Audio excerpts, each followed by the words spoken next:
తెలంగాణ హైకోర్టులో బీసీ రిజర్వేషన్ల అంశంపై 5 గంటలుగా పిటిషనర్ల వాదనలు సాగుతున్నాయి. అన్ని రాజకీయ పార్టీలు బీసీ రిజర్వేషన్లను సమర్థించాయని ప్రభుత్వం తరపున న్యాయవాది అభిషేక్ సింఘ్వి తెలిపారు. చట్టాన్ని ఎవరూ ఛాలెంజ్ చేయలేదని తెలిపారు. చట్టం ద్వారా తర్వాత జారీ చేసిన జీవోలను ఛాలెంజ్ చేశారని మాత్రమే గుర్తు చేశారు. జీవోకు కారణమైన చట్టాన్ని సవాలు చేయకుండా జీవోను ఛాలెంజ్ చేయడం కుదరదన్నారు. రిజర్వేషన్లు గరిష్ట పరిమితి 50% దాటకూడదని రాజ్యాంగంలో లేదని సింఘ్వి పేర్కొన్నారు. సుప్రీంకోర్టు ఆదేశం మాత్రమే ఉందని తెలిపారు. డేటా ఆధారంగా ప్రభుత్వానికి శాసన వ్యవస్థకు నిర్ణయాధికారం ఉందని కోర్టుకు స్పష్టం చేశారు. కులగణన లెక్కలు ఫోర్జరీ అనుకుంటున్నారా అని ప్రశ్నించారు. వాస్తవాలు తెలియకుండా పిటిషనర్లు ఎలా మాట్లాడతారని న్యాయవాది అభిషేక్ సింఘ్వి నిలదీశారు. ప్రజల అవసరాలు దృష్టిలో ఉంచుకొని రిజర్వేషన్లు పెంచుకునే అవకాశం ప్రభుత్వానికి ఉందని తెలిపారు. పిటిషనర్ల తరపు న్యాయవాదులే ఇన్ని గంటల పాటు వాదనలు వినిపిస్తే తమకు అవకాశం వస్తుందా అని అభిషేక్ సింఘ్వి అసహనం వ్యక్తం చేశారు. సవరణ చేసి బిల్లు పంపితే గవర్నర్ ఏం చేశారని సింఘ్వి వాదించారు. గవర్నర్ దగ్గరే బిల్లు ఆగిపోయిన తీరును ప్రస్తావించారు. అటు గంటల కొద్దీ అదే అంశాన్ని ప్రస్తావించి సమయం వృధా చేయొద్దని హైకోర్టు అసహనం వ్యక్తం చేసింది. ఇదే చివరి విచారణ కాదు, అన్ని అంశాలు ప్రస్తావించవద్దని తెలిపింది. తమ ఓపికని పరీక్షించకండి అంటూ హైకోర్టు సీరియస్ అయింది.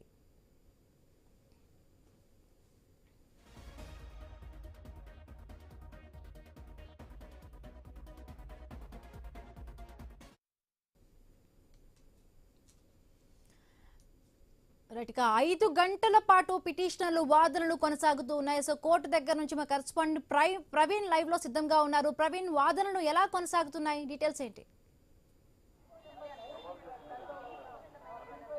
హిమబిందు మనం చూసుకుంటే కనుక హైకోర్టు పిటిషన్లో ఆ జస్టిస్ బెంచ్లో మొత్తం టోల్గా కూడా అయితే మంత్రులు ఈ యొక్క వాదనలు వింటున్నారు. ఇప్పటికే రెడ్డి జాగృతి తరపు నుండి మొత్తం టోల్గా ఇక్కడ ఉన్నటువంటి అడ్వకేట్లు వాదనలు వినిపించారు. అదేవిధంగా ఇంక్లూడ్ అయినటువంటి ఈ యొక్క 42% రిజర్వేషన్లో ఇన్క్లూడ్ అయినటువంటి మొత్తం 20 మంది అడ్వకేట్లు కూడా మొత్తం టోల్గా వాళ్ళ యొక్క వాదనలు వాళ్ళ యొక్క తరపు నుంచి అడ్వకేట్లని వాదనలు మొత్తం టోల్గా కూడా అయితే విన్నారు. ఇప్పుడు కాసేపటి క్రితమే మొత్తం టోల్గా కూడా ప్రభుత్వ తరపు న్యాయవాదులు ఎవరైతే ఉన్నారో ప్రభుత్వ తరపు న్యాయవాదులు అయితే వాదనలు వినిపిస్తున్నారు. వాదనలు వినిపించిన నేపథ్యంలో అయితే మొత్తంగా కూడా రెడ్డి జాగృతికి సంబంధించినటువంటి ఏదైతే వాదనలు వినిపించారో ఆ వాదనలు వాడివేడిగా సాగాయి. దాని లోపల ఆర్టికల్ 24 DT ద్వారా మాత్రమే బీసీ రిజర్వేషన్లు పెంచుకోవాలంటూ కూడా ఆ ఇన్ఫ్లుయెన్స్ పిటిషనర్స్ అందరూ కూడా దాఖలు చేశారు. మెయిన్గా చూసుకుంటే ప్రభుత్వం తెచ్చినటువంటి ఏదైతే జీవో నెంబర్ 9 ఉందో ఆ యొక్క జీవో నెంబర్ 9ను మొత్తంగా కూడా అయితే రద్దు చేయాలి అంటూ కూడా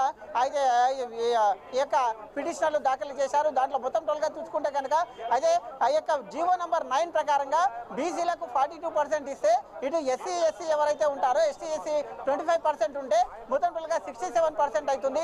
ఆ యొక్క 67%ని అదే యొక్క GO number 9 and another one GO number 41 GO number 41, 42 ప్రకారం కూడా అయితే ఇది మొత్తంగా పంచాయతీరాజ్ చట్టం ప్రకారంగా అయితే సుప్రీంకోర్టు వాదన ప్రకారం అయితే మొత్తం 50%కు మించి ఉండొద్దు అంటూ కూడా ఉన్న నేపథ్యంలో దాన్ని మొత్తంగా కూడా సవాల్ చేస్తూ ఇచ్చేశారు.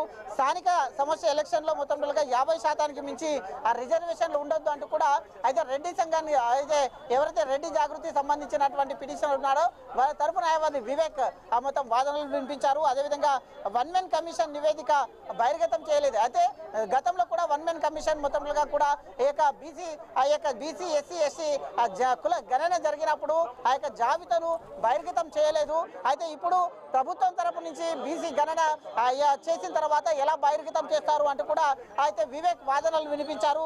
అదేవిధంగా ట్రిపుల్ టెస్ట్ లేకుండా అయితే 50% రిజర్వేషన్స్ ఏ విధంగా ఇస్తారు అంటూ కూడా అయితే వాదనలు వినిపించారు. ఆ వాదనల ప్రకారంగా జీవో నెంబర్ 9తో పాటు జీవో నెంబర్ 41 కూడా అయితే రెడ్డి జాగృతికి సంబంధించినటువంటి అడ్వకేట్ ఎవరైతే వివేక్ ఉన్నారో వివేక్ దాన్ని సవాల్ చేస్తూ అయితే తీర్పు కొనసాగేది. అయితే వాదోపవాదాలు కొనసాగాయి.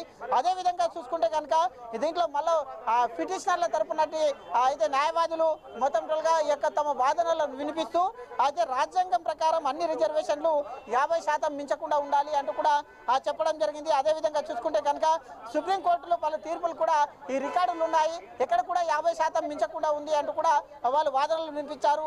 అదేవిధంగా బీసీలకు రిజర్వేషన్ ఇవ్వడానికి మేము వ్యతిరేకం కాదు, కానీ ఈ విధంగా అయితే 42% ఇవ్వడం వలన మిగతా ఏవైతే రిజర్వేషన్స్ ఉన్నాయో ఆ రిజర్వేషన్స్ కలుపుకుంటే మొత్తం 67% అవుతుంది కాబట్టి దాన్ని మేము వ్యతిరేకిస్తున్నాము అంటూ కూడా చెప్పడం జరిగింది. అదేవిధంగా అన్ని రిజర్వేషన్లు 50% మించకుండా ఉండాలంటూ కూడా అయితే గతం ప్రకారం చూసుకుంటే బీసీ 25%, ఎస్సీ అయితే 15%, ఎస్టీ 10%, మొత్తం కూడా అయితే 50% ఉండేది. కాబట్టి ఆ యొక్క 50%ని కొనసాగించాలి అంటూ కూడా అయితే ఈ యొక్క పిటిషనర్ల తరపునటువంటి అయితే న్యాయవాదులు మొత్తం కూడా వాళ్ళ యొక్క వేడి వాదనలు వినిపించారు. కాసేపటి క్రితమే ప్రభుత్వం తరపున ఆ న్యాయవాదులు కూడా తమ మొత్తం కూడా వాదనలను వినిపిస్తున్నారు. అయితే లంచ్ బ్రేక్ తర్వాత మొదలైనటువంటి మొత్తం